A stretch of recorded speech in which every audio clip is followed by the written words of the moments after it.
இந்த ஈடியினுடைய இந்த அதிரடி அறிவிப்பு வெளியாக காரணமாக இருந்த EOW போலீசார் கட்டம் கட்டிய அந்த நபர் யார்? 6:30 மணி வரைக்கும் கோர்ட்ல ப்ரொடியூஸ் பண்ணாம இந்த நியோமேக்ஸ் வழக்குல கைது நடவடிக்கையை நீதிமன்றமே விரும்பாத போது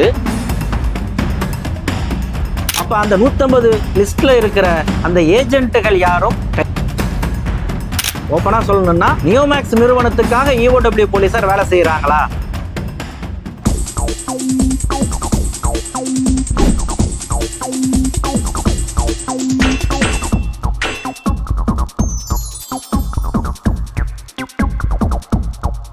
அங்குசம் நேயர்களுக்கு வணக்கம். நியோமேக்ஸ் வழக்கு பல்வேறு திருப்பங்களை கொண்டதாக இருக்கு. பல்வேறு அதிரடிகள் அடுத்தடுத்து அரங்கேறி இருக்குங்கிறத நாம் முந்தைய வீடியோக்கள்ல பார்த்தோம். குறிப்பா நீதியரசர் பரத சக்கரவர்த்தி முன்பாக நடைபெற்று வரக்கூடிய அந்த வழக்கு விசாரணை விறுவிறுப்பாகவும் வழக்கை அடுத்த கட்டத்துக்கு நகர்த்தி செல்லக்கூடிய வகையிலும் அமைந்திருக்குங்கிறதையும் நாம பார்த்தோம். இதற்கு நடுவுல தான் குறிப்பா கடந்த 7ஆம் தேதி நடந்த அந்த விசாரணையில ஐடி மற்றும் இடி உள்ளிட்ட துறைகளை இந்த வழக்குல ஒரு பார்ட்டியாக இந்த வழக்குல இணைக்கணும் அப்படின்னு சொல்லிட்டு அவர் உத்தரவு பிறப்பித்திருந்த நிலையில தான் இடி தரப்பிலிருந்து ஒரு அதிரடியான ஒரு அறிவிக்கை வெளியாகி இருந்தது. தமிழகம் முழுவதும் இருக்கக்கூடிய நியோமேக்ஸ் தொடர்பான அசையும் மற்றும் அசையா சொத்துக்களை அவர்கள் 2வது முறையாக கைப்பற்றி இருப்பதாக அந்த அறிக்கை வெளியானது. இந்த பரபரப்புக்கு மத்தியில இதற்கு இணையாக இன்னொரு பரபரப்பும் மதுரை பொருளாதார குற்றப்பிரிவு போலீஸ் அலுவலகத்துல நடந்தேறியிருக்கு. அதாவது நியோமேக்ஸ் வழக்க கையாண்டு வரக்கூடிய மதுரை பொருளாதார குற்றப்பிரிவு போலீசார் நியோமேக்ஸ் நிறுவனத்தினுடைய முன்னணி இயக்குனர்கள் பலரை கைது செய்திருக்கிறாங்க. இதுவரைக்கும் எத்தனையோ பேர் அவங்க கைது செய்திருக்கலாம். ஆனா அது எதுவுமே என்னைக்கும் சர்ச்சையாக இருந்தது இல்லை, சர்ச்சையாக்கப்பட்டது இல்லை. கடந்த 17/4/2025 அன்னைக்கு இந்த வழக்குல தொடர்புடைய ஒருத்தர் அவரை EOW போலீசார் விசாரணைக்கு அழைக்கிறாங்க. நேரில் ஒரு 2 போலீசார் போய் ஆபீஸ்க்கு வாங்க அப்படின்னு சொல்லி கூட்டிட்டு வராங்க. எதுக்காக? அந்த அழைத்து வரப்படக்கூடிய நபர் மற்றும் அவரோடு சேர்த்து மேலும் 2 நபர்களுக்கு எதிராக நீதிமன்றத்துல ஒரு வழக்கு தொடுக்கப்பட்டிருக்கு. ஒரு 6 பேர் அந்த வழக்கை தொடுத்திருக்கிறாங்க. அந்த வழக்கு தொடர்பான ஒரு விசாரணைக்காகத்தான் EOW போலீசார் அவர்களுடைய அலுவலகத்துக்கு வர சொல்லி இருக்கிறாங்க. அந்த வழக்கு என்ன?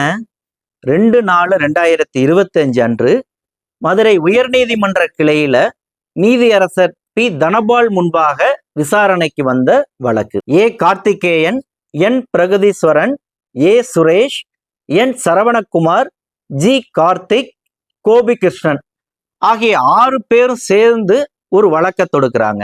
யாருக்கு எதிராக தொடுக்கிறாங்க? 1 தயாளன், 2 ராமச்சந்திரன், 3 வெங்கடேஸ்வரன் ஆகிய இந்த 3 நபர்களுக்கு எதிராக ஒரு வழக்கு தொடுக்கிறாங்க. என்ன கோரிக்கை வைக்கிறாங்க? அஸ்ட்ரோனியா ப்ராப்பர்ட்டிஸ் பிரைவேட் லிமிடெட் அப்படிங்கிறது நியோமேக்ஸ் நிறுவனத்தினுடைய ஒரு துணை நிறுவனம். அந்த நிறுவனத்தினுடைய தொடர்புடைய நபர்கள் தான் இந்த மேற்சொன்ன தயாளன், ராமச்சந்திரன், வெங்கடேஸ்வரன். இவர்கள் அந்த நிறுவனத்துல ஒரு டீம் ஹெட் அப்படிங்கிற ஒரு பொசிஷன்ல இருந்து எங்களிடம் இருந்து முதலீடை இவங்க வாங்கி இருக்கிறாங்க. இவங்க சொல்லித்தான் நாங்க அங்க நியோமேக்ஸ் நிறுவனத்துல குறிப்பா அந்த அஸ்ட்ரோனியா ப்ராப்பர்ட்டிஸ் லிமிடெட் அப்படிங்கிற அந்த கம்பெனில எங்களுடைய முதலீடுகளை நாங்க போட்டோம். அப்ப ஏற்கனவே புகார் கொடுக்கும் பொழுதே யார் வழியா போட்டீங்க, ஏஜென்ட் யார் அப்படின்னு EOW போலீசார் அந்த கேட்டிருந்த அந்த கோரிக்கையின் அடிப்படையில இவங்க பேரெல்லாம் சொல்லியிருந்தோம். நாங்க ஏற்கனவே புகாரும் கொடுத்துருக்கிறோம்.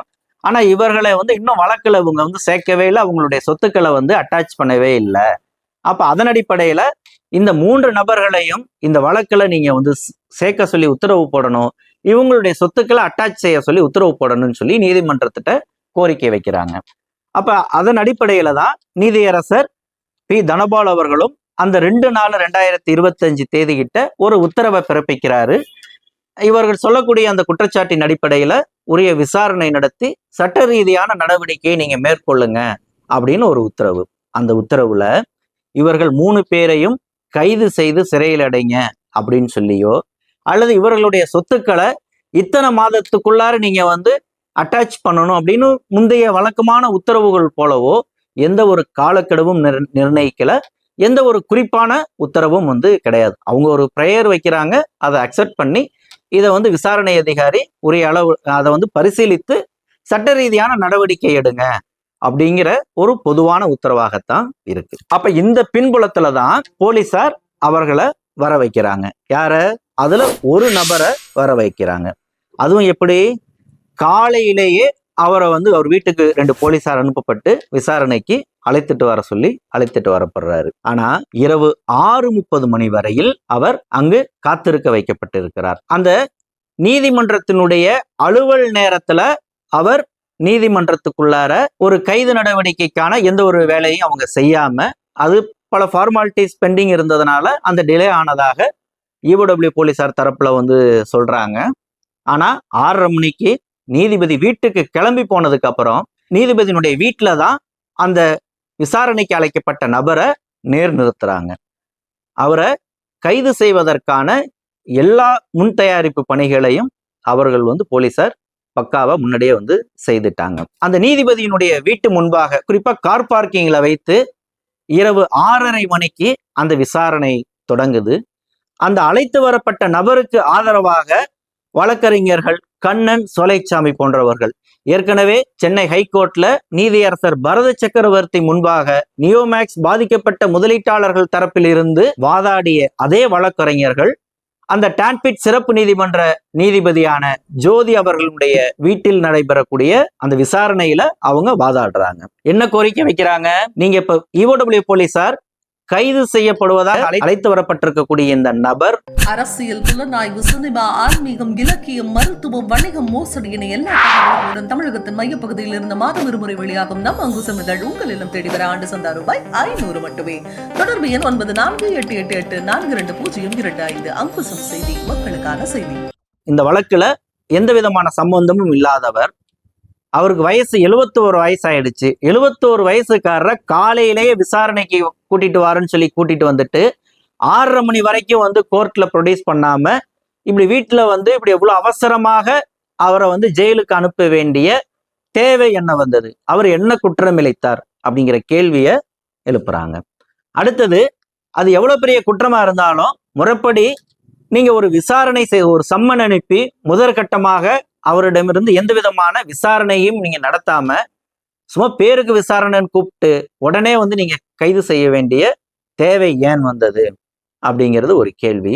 அடுத்தது, மிக முக்கியமா, அந்த நீதிமன்ற உத்தரவின் அடிப்படையில தான் இந்த நடவடிக்கை எடுக்கப்பட்டதாக EOW போலீசார் சொல்லக்கூடிய நிலையில அதே நீதியரசர் பி தனபால் பிறப்பித்திருக்கக்கூடிய அந்த உத்தரவுல இந்த ஒரு நபரினுடைய பெயர் மட்டும் கிடையாது, 3 பேர் அவர் குறிப்பிடுறாரு. அப்ப அந்த 3 பேரையும் கூப்பிட்டு விசாரிக்காம அந்த 3 பேரையும் சேர்ந்து நீங்க அரெஸ்ட் செய்யாம இந்த ஒரு நபரை மட்டும் கட்டம் கட்டி சிறையில் அடைக்க வேண்டிய தேவையும் அவசரமும் ஏன் வந்தது அப்படிங்கிற கேள்வியை வழக்கறிஞர்கள் கடுமையான ஒரு ஆட்சேபனையாக அந்த இடத்துல தெரிவிக்கிறாங்க. இந்த வழக்கு விசாரணை, அதாவது அந்த சிறப்பு நீதிபதியினுடைய வீட்டில் நடைபெற்ற இந்த விசாரணையானது இரவு 6:30 தொடங்கி இரவு 11:30 வரைக்கும் நின்றிருக்கு. இதற்கு நடுவுல இந்த வழக்கினுடைய சிறப்பு விசாரணை அதிகாரி DSP மணிஷா அவர்களும் அந்த இடத்துக்கு வரவழைக்கப்பட்டிருக்கார். அவரிடமும் நீதிபதி பல்வேறு கேள்விகளை எழுப்பியிருக்கிறாங்க. அவங்க தரப்பு விளக்கத்தையும் அவங்க கொடுத்திருக்கிறாங்க. நிறைவா நீதிபதி ஜோதி அவர்கள் இந்த வழக்குல ஒரு வயசு 71 வயசு ஆயிடுச்சு, இவ்வளவு அவசரமா இவரை அரெஸ்ட் செய்ய வேண்டிய தேவையில்லை அப்படின்னு சொல்லி அவரை சிறையில் அடைக்க மறுத்து விடுகிறார்கள். இதுதான் நடந்த சம்பவம். EOW போலீசார் கட்டம் கட்டிய அந்த நபர் யார்? எதற்காக அவர் அவ்வளவு அவசரமாக சிறையில் அடைக்க நிர்பந்திக்கப்பட்டார்? நம்ம ஏற்கனவே சொன்ன மாதிரி 3 பேருக்கு எதிராக தொடர்ந்த வழக்கு. 1 தயாளன், 2 ராமச்சந்திரன், 3 வெங்கடேஸ்வரன். இதுல இந்த கைது நடவடிக்கை அந்த சர்ச்சையில சிக்கின நபர் ராமச்சந்திரனுக்கு எதிராகத்தான் இவ்வளவு வேலைகளும் நடந்திருக்கு. இந்த ராமச்சந்திரனுடைய பின்னணி என்ன? இவர் ஆஸ்ட்ரோனியோ ப்ராப்பர்ட்டிஸ் பாதுகாப்பு நலச்சங்கத்தினுடைய தலைவராக இருக்கிறார். கொஞ்சம் இந்த இடத்துல ஒரு தெளிவு தேவை. ஏற்கனவே ஆஸ்ட்ரோனியோ ப்ராப்பர்ட்டிஸ் பிரைவேட் லிமிடெட் பத்தி நம்ம பேசியிருக்கிறோம். அதனுடைய நிர்வாக இயக்குனர் ராஜ்குமார் இங்க தலைமறைவா இருந்துகிட்டு அவர் தனி ஆபீஸ் போட்டு இயங்கிட்டு இருக்காரு அப்படிங்கிற மாதிரியான சில தகவல்கள்லாம் நாம ஏற்கனவே பதிவு பண்ணியிருக்கிறோம். இந்த இடத்துல ராமச்சந்திரன் ஒரு முதலீட்டாளர் பாதுகாப்பு சங்கத்தினுடைய தலைவராக இருக்கிறார். பாதிக்கப்பட்ட தரப்பினர் சார்பாக நீதிமன்றத்துல பல்வேறு வழக்குகளை அவர் சார்பில் தொடுக்கப்பட்டிருக்கு. இன்னும் சொல்ல போனா இடி மற்றும் செபிக்கு புகாரை அனுப்புனதே ராமச்சந்திரன் தான். நியோமேக்ஸ் நிறுவனம் இது போன்றெல்லாம் ஒரு மணி லாண்டரிங் மோசடியில ஈடுபட்டிருக்கு, இந்த பணப்பரிமாற்றம் அப்படிங்கிறது மிக பெரிய அளவுல நடந்திருக்குது, இதுல இத்தனை கோடி இன்வால்வ் ஆகிருக்குது, இவர்கள் இத்தனை துணை நிறுவனங்களை உருவாக்கி கொண்டு இத்தனை பேரை ஏமாத்தி இருக்கிறாங்க அப்படிங்கிற விவரங்களை ஈடிக்கு புகாராக அனுப்பியதே இந்த ராமச்சந்திரன் அப்படிங்கிறது தான் இந்த இடத்துல நாம் கவனிக்க வேண்டிய ஒரு விஷயம். அதன் அடிப்படையில தான் கடந்த 28/2/2025 அன்று சென்னை அமலாக்கத்துறையினுடைய அலுவலகத்துல நேரில் ஆஜராகி அவர் தரப்பு விளக்கத்தையும் அவர் தரப்பு ஆவணங்களையும் சமர்ப்பித்து வந்திருக்கிறார். இதை ஏற்கனவே நாம் நமது சேனல்ல பதிவு செய்திருக்கிறோம். இன்னும் சொல்ல போனா ராமச்சந்திரன் நேரில் வரவழைக்கப்பட்டு அவரிடம் விசாரணை நடத்திய கையோடு நியோமேக்ஸ் நிறுவனம் தரப்பிலும் பாலா உள்ளிட்டோர் ஆஜராகி அவர்களும் அந்த விசாரணையை எதிர்கொண்டு இருக்கிறார்கள். இந்த தகவலையும் நியோமேக்ஸ் பாதிக்கப்பட்ட முதலீட்டாளர்கள் சார்பில் சென்னை உயர்நீதிமன்றத்தில் வாதாடின வழக்கறிஞர் கண்ணன் இந்த விஷயங்களை ஏற்கனவே எடுத்து சொல்லி இருக்கிறாரு. குறிப்பா அந்த ஈடியினுடைய அந்த விசாரணையில நாங்க யாருக்கும் வட்டி கொடுப்பதாக நாங்க சொல்லவே இல்லை, ரியல் எஸ்டேட் பிசினஸ் மட்டும்தான் நாங்க செய்துட்டு இருக்கிறோம். இன்னைக்கு இந்த பாதிக்கப்பட்ட முதலீட்டாளர்கள் கையில இருக்கக்கூடிய அந்த பாண்ட் அப்படிங்கிறது அவர்களிடமிருந்து நாங்க முன்பணம் வாங்கினதுக்காக கொடுக்கப்பட்ட ஒரு ரசீது. அதிலே சொல்லி இருக்கிற மாதிரி அவர்கள் ஒரு வருடத்துக்குள்ளார மீதி தொகையை செலுத்தி அவர்களுக்கான நிலத்தை அவங்க ரெஜிஸ்டர் பண்ணிக்க வேண்டியது அவங்களுடைய பொறுப்பு அப்படின்லாம் அவர்கள் ஒரு விளக்கம் கொடுத்திருந்தாங்க அப்படிங்கிறதையும் நாம் ஏற்கனவே பதிவு செய்திருந்தோம். அப்ப ராமச்சந்திரன் ஈடிக்கு புகார் கொடுக்கிறாரு. அந்த புகாரின் அடிப்படையில நியோமேக்ஸ் நிறுவன முன்னணி இயக்குநர்கள் விசாரிக்கப்படுகிறார்கள். இந்த பின்னணியில தான் இந்த ஈடியினுடைய அடுத்த அதிரடி அறிவிப்பு வெளிவந்திருக்குது. குறிப்பா கடந்த 15/12/2023 ஒரு 117 கோடி ரூபாய் மதிப்புள்ள சொத்தை ஈடி அட்டாச் செய்திருந்தது. இடைப்பட்ட 2024 வருடத்துல எந்த ஒரு நடவடிக்கையும் ஈடி தரப்புல இல்லை. அதன் பிறகு 9/4/2025 தான் 121.8 கோடி அளவுள்ள சொத்துக்களை அட்டாச் செய்திருப்பதாக அவர்கள் தகவலை 18ஆம் தேதி ஏப்ரல் அன்று வெளியிட்டு இருக்கிறாங்க.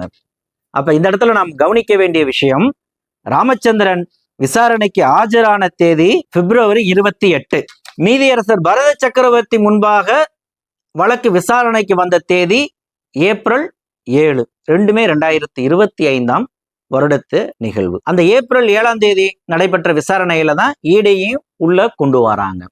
அப்ப இவருடைய புகார், இவருடைய நேரில் அளித்த விளக்கம், நேரில் கொடுத்த டாக்குமெண்ட்ஸ், அதுக்கப்புறம் நீதியரசர் பரத சக்கரவர்த்தியினுடைய அந்த உத்தரவு, இந்த பின்புலத்துல தான் ஏப்ரல் 18ஆம் தேதி ஈடி தரப்பிலிருந்து அந்த 121.8 கோடி மதிப்புள்ள, அதாவது சந்தை மதிப்பில் 600 கோடி மதிப்புள்ள நியோமேக்ஸ் தொடர்பான அசையும் அசையா சொத்துக்களை நாங்க அட்டாச் செய்திருக்கிறோம்னு சொல்லி ஒரு அறிவிப்பு வெளியிடுவதற்கு காரணமா இருந்திருக்குது. இந்த ஈடியினுடைய இந்த அதிரடி அறிவிப்பு வெளியாக காரணமாக இருந்த இந்த ராமச்சந்திரன் தான் கடந்த 17ஆம் தேதி அந்த கைது நடவடிக்கையை எதிர்கொண்டிருக்கு. இந்த இடம்தான் ஒரு குழப்பத்தை ஏற்படுத்துது. அதாவது இந்த ஈடியினுடைய இந்த அதிரடி நடவடிக்கைக்கு காரணமாக அமைந்த ராமச்சந்திரன் மீது நியோமேக்ஸ் நிறுவனமும் அதன் முன்னணி இயக்குநர்களும் பாலா, கமலக்கண்ணன் போன்றவர்களும் ஆத்திரம் கொள்வதற்கு 100% நியாயங்கள் இருக்கு.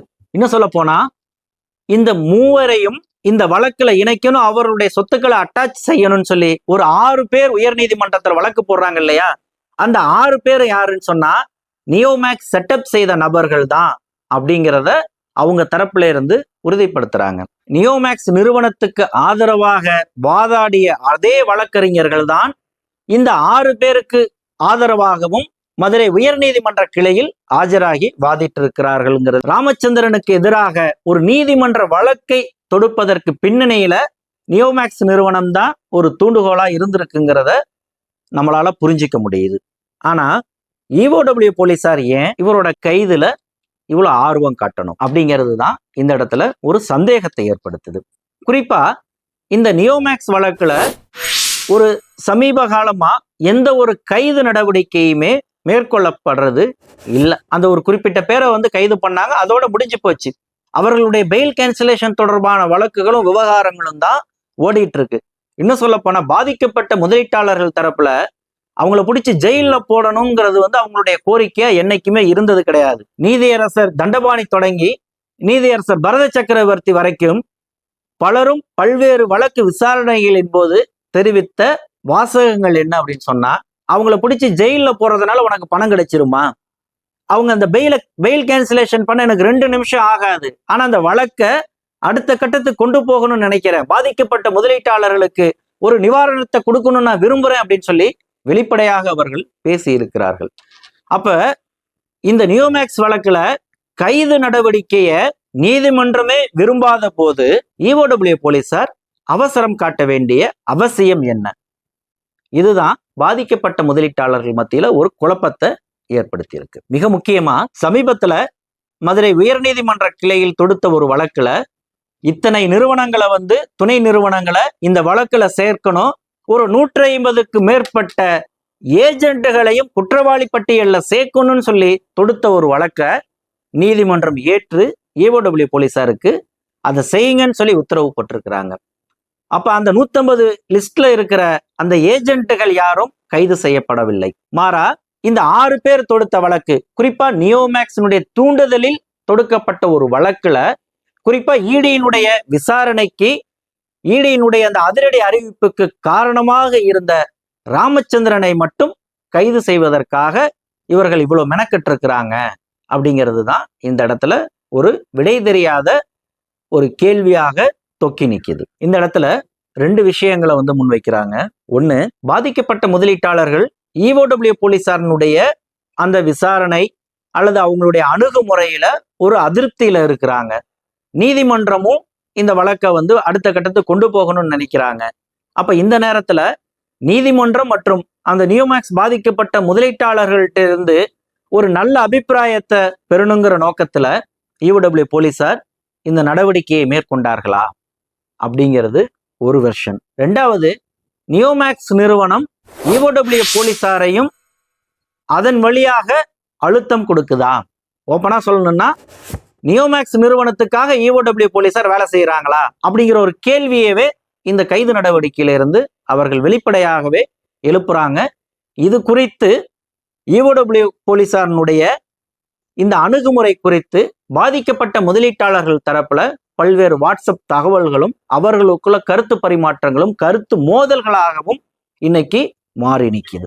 இதுல இன்னொரு விஷயம் நாம் தெளிவுபடுத்த வேண்டிய ஒரு விவகாரம் ஒண்ணு இருக்கு.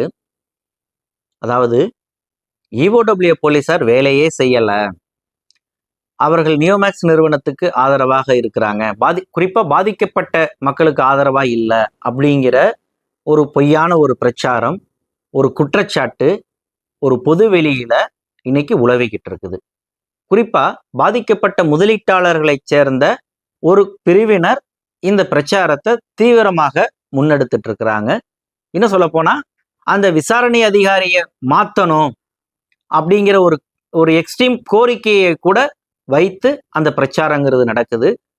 அந்த பாதிக்கப்பட்ட முதலீட்டாளர்கள் மத்தியிலேயே பல்வேறு வாத பிரதிவாதங்கள், அவர்களுக்குள்ளேயே ஒரு குழு சண்டைகள், குழு மோதல்களாகவும் இன்னைக்கு அது மாறி நிற்குது. அப்ப இவர்களுக்கெல்லாம் தீனி போடக்கூடிய வகையில இந்த EOW போலீசாரினுடைய இந்த அவசர கதியிலான இந்த நடவடிக்கை ஒரு வாய்ப்பா அமைஞ்சிருச்சு அப்படிங்கிறது தான் நாம் வருத்தத்தோடு பதிவு செய்யக்கூடிய ஒரு விவகாரமா இருக்கு. பாதிக்கப்பட்ட முதலீட்டாளர்களுக்கு நாம் தெளிவாகவே சொல்லக்கூடிய ஒரு விஷயம், நீதிமன்றத்தினுடைய நேரடி கண்காணிப்புல இந்த வழக்கு நடந்துகிட்டு இருக்குது.